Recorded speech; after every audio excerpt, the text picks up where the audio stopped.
problema dos três corpos, lembrança do passado da Terra, no que consiste a organização Terra Trissolares, qual o seu objetivo, por que trairiam a humanidade em prol de uma civilização alienígena que mal conhecem, por que pessoas tão instruídas, atraídas pelo jogo de O Problema dos Três Corpos, chegariam até mesmo a adorar o Santi. Em uma série de 2 vídeos, abordarei estas questões sob a ótica da comparação do que temos dentro e fora da ficção.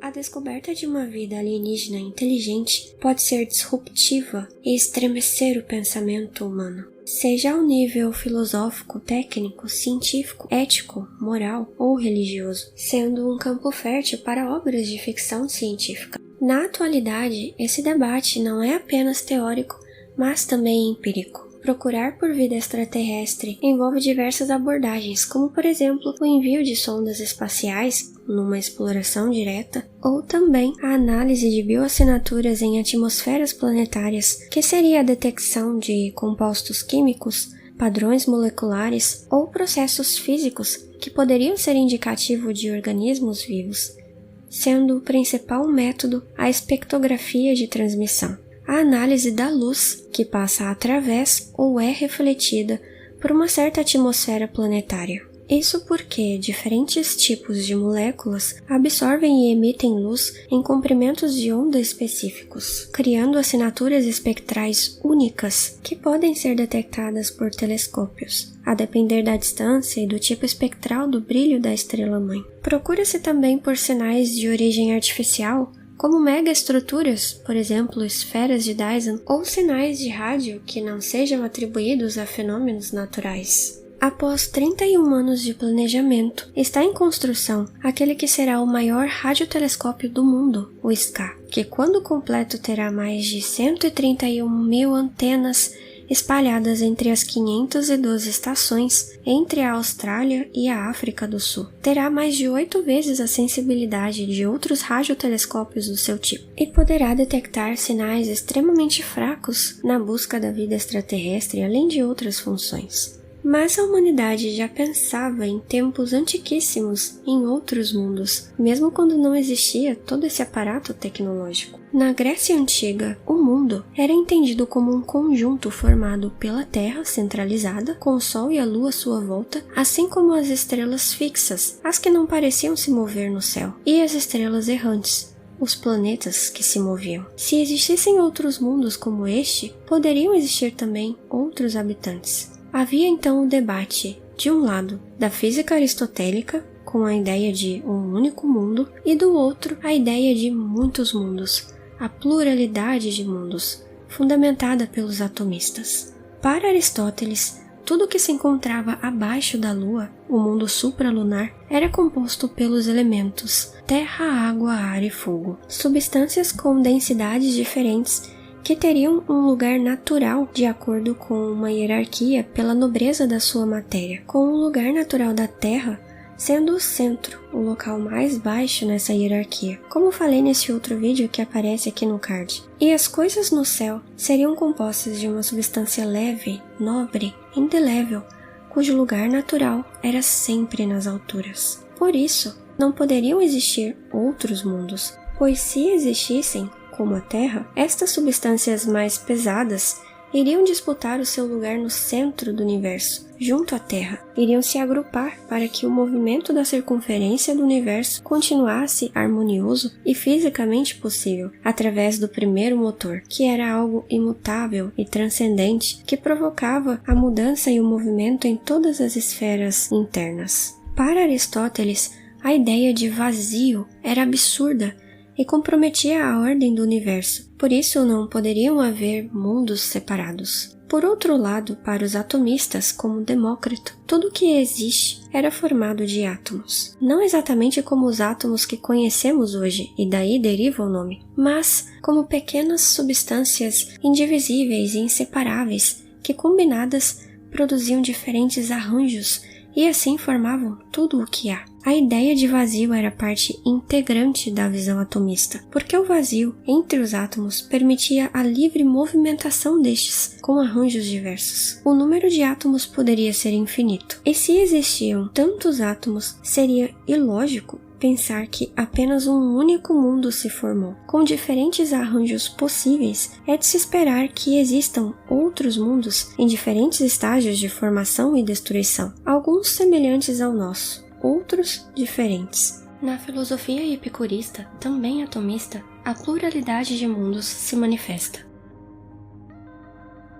Já no estoicismo, havia a ideia de um cosmo único e racional, mas que se reproduzia mais de uma vez. A possibilidade de criação e destruição contínua dos mundos indicava um ciclo eterno de repetição, onde tudo o que acontece já aconteceu e acontecerá novamente. O eterno retorno. Um tema que é mais popularizado com o filósofo alemão Nietzsche, mas aparece em outros filósofos gregos e tem alguma similaridade com conceitos religiosos como o Sansara, o eterno renascimento no hinduísmo, por exemplo. A conflagração, este ciclo cósmico, produziria inúmeros mundos inúmeras vezes. A diferença entre as duas visões era gritante, mas na Idade Média, a física aristotélica foi resgatada e prevaleceu porque era compatível com a teologia cristã, mas o debate sobre outros mundos continuava, ganhando ali uma camada teológica.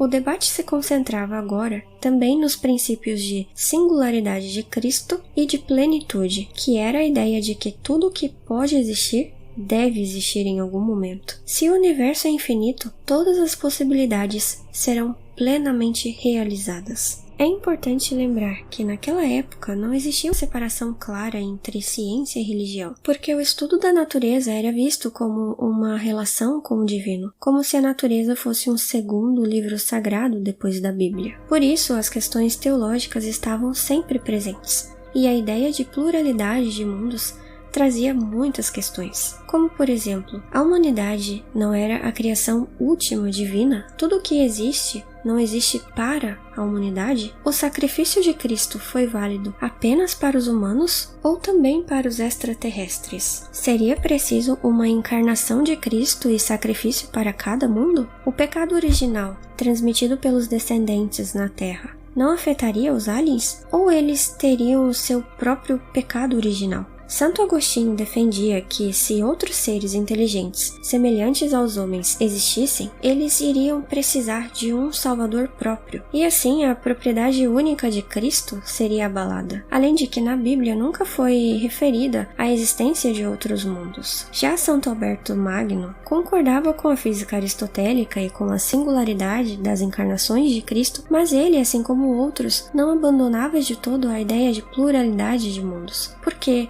se o poder de Deus é infinito, por que ele deveria criar um único mundo finito? O poder ilimitado criativo deveria se expressar criando todos os mundos possíveis. Uma criação excelsa e sublime se manifestaria em muitas formas. Santo Tomás de Aquino discute se há um mundo ou vários, e argumenta que apenas aqueles que aceitam o acaso, como os atomistas, poderiam admitir a existência de vários mundos. Criar vários mundos seria incompatível com a sabedoria divina, porque a perfeição divina implica que tudo criado por Deus tem uma razão de ser e não há desperdício em sua criação.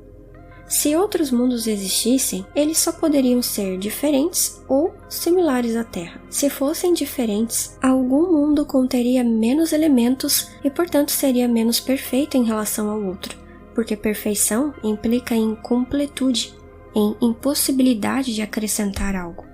Se fossem iguais, representaria uma redundância, uma cópia vã e supérflua, não correspondendo à perfeição, que é única. E um Deus perfeito não poderia criar algo imperfeito. Além disso, a adição de outros mundos não acrescentaria em nada a demonstração de magnificência divina, pois se pudesse argumentar que 2 mundos é melhor que 1, 3 é melhor que 2 e assim por diante, isso iria ad infinitum e seria um absurdo. Santo Boaventura já achava que Deus, se quisesse, poderia suspender a física aristotélica e criar outros mundos além das estrelas fixas. De Docta Ignorantia, de 1440, um livro muito importante até o século XVII, defendia a plenitude para a aceitação da pluralidade de mundos. Giordano Bruno, o exemplo mais dramático nesse embate, foi queimado vivo pela Santa Inquisição por, dentre outras acusações de heresia, defender a ideia da pluralidade de mundos habitados. Para ele, que havia sido ordenado padre, mas nunca foi bem aceito pelas suas ideias, a infinitude de Deus tornava necessária a pluralidade de mundos, pois uma causa infinita não poderia gerar efeitos finitos. Os efeitos teriam de ser infinitos também. Como um símbolo da Revolução Copernicana, Kepler também era adepto à pluralidade de mundos, e ele escreveu uma história de ficção científica, uma das mais antigas do mundo, sobre habitantes na Lua. Ele imaginava que as crateras eram as manifestações superficiais de cidades subterrâneas construídas para proteger os cidadãos do Sol implacável. Mais tarde, o filósofo Kant considerou também com bons olhos a ideia de muitos mundos, e o astrônomo Huygens refletiu que poderiam existir mundos com seres racionais mais avançados do que nós. Desde a Revolução Copernicana, sabemos que a Terra não é um mundo único, e hoje temos estimativas, a partir de dados do telescópio Kepler, de que devem existir centenas de milhões de planetas habitáveis só em nossa galáxia. A questão não está encerrada, pois só uma confirmação empírica iria pôr um ponto final em todas as nossas dúvidas. Por enquanto, só podemos imaginar os impactos que uma descoberta como esta engendraria na sociedade humana. Seria o estopim para mudanças profundas? Será que parte dos humanos se renderia em devoção a uma raça extraterrestre? Seriam capazes de trair a humanidade como os membros da organização Terra Trissolares em um possível confronto? Uma pesquisa realizada analisou 3 estudos que avaliavam a reação psicológica de uma amostra de humanos quanto à notícia de vida alienígena. O resultado é que a amostra apresentou reações significativamente positivas, esperançosas e entusiasmadas. Também foi verificado que cada pessoa em geral acreditava que a sua reação seria mais positiva do que a reação da humanidade em geral. Essa perspectiva otimista e amigável, muito presente em Carl Sagan, por exemplo, parece fazer parte do imaginário atual da humanidade, como observa Tsu-Chin Liu. Nos últimos 200 anos, em alguns momentos, houve pessoas que acreditaram que havia se descoberto a vida inteligente alienígena. Como elas reagiram? Na Força Lunar de 1835, onde histórias ilustradas sobre observações de supostas criaturas lunares com asas e inteligentes foram publicadas no extinto jornal Sun. Essas criaturas estavam evidentemente conversando. Sua gesticulação, mais particularmente a ação variada das suas mãos e braços, parecia apaixonada e enfática. Portanto, inferimos que eles eram seres racionais. Tanto o público geral quanto os cientistas caíram na farsa, mesmo ela não fazendo muito sentido. As publicações foram as mais lidas de sempre do jornal, que vendeu mais de 60 mil cópias em panfletos, algo muito expressivo para a época. Percival Lowell, um matemático que também fazia observações astronômicas, o responsável por teorizar que perturbações observadas nas órbitas de Netuno e Urano poderiam ser outro planeta não identificado no sistema solar, e daí o nome do planeta, Plutão, pelas suas iniciais, achou que havia descoberto vida em Marte, por ter enxergado canais que pareciam artificiais, como se fossem canais hidráulicos, sinais de vida inteligente. Mais tarde, isso se confirmou ser apenas uma deficiência no seu aparelho de medição. Mas enquanto essa ideia perdurou, muitas pessoas tiveram interesse, curiosidade e entusiasmo em relação à vida inteligente. Já na transmissão histórica de rádio da narração de um texto da ficção científica Guerra dos Mundos, parte dos espectadores pensaram que a invasão de marcianos realmente estava acontecendo. Eles ficaram preocupados e entraram em pânico, segundo relatos da época, até tudo ser esclarecido. Isso nos mostra que interesse,